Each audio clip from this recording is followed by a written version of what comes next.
কাকু বেশ ঝাল ঝাল করে ফুচকা মাখো, আর হ্যাঁ আমাকে কিন্তু 10 টাকারই ফুচকা দেবে, এর বেশি দেবে না কিন্তু। হ্যাঁ এই নিন। ঝাল ঝাল ফুচকা। কাকু একদম ঝাল হয়নি, একটু বেশি করে ঝাল দাও। দূর, ইনি বড্ড জ্বালাচ্ছে তো। এই নিন। পুরো লাল হয়ে রয়েছে। কাকু খুব ঝাল হয়ে গেছে, তুমি একটু সস দিয়ে দাও। ঢের ব্যাং, একবার ঝাল চাই একবার মিষ্টি চাই, এদের কি চাহিদা আমি বুঝি না। এই নিন ধরুন। হ্যাঁ দাও। কাকু একদম মিষ্টি হয়ে গেল মুখটা, একটা শুকনো আলু দিয়ে দাও। হে ভগবান, 10 টাকার ফুচকা খেতে এসে যেন আমার দোকানে ঝাঁপি ফেলে দেবে। এই নিন ধরুন। দাও। কাকু বড্ড নুন হয়ে গেছে। এই আপনি জানতে চান 10 টাকার ফুচকা খেতে এসে ঝাল বেশি হয়ে গেছে, নুন বেশি হয়ে গেছে, মিষ্টি বেশি হয়ে গেছে, হাজার রকমের চাহিদা? আপনি জানতে চান?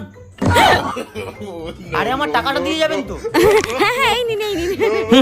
যত সব আতাল পাবলিক।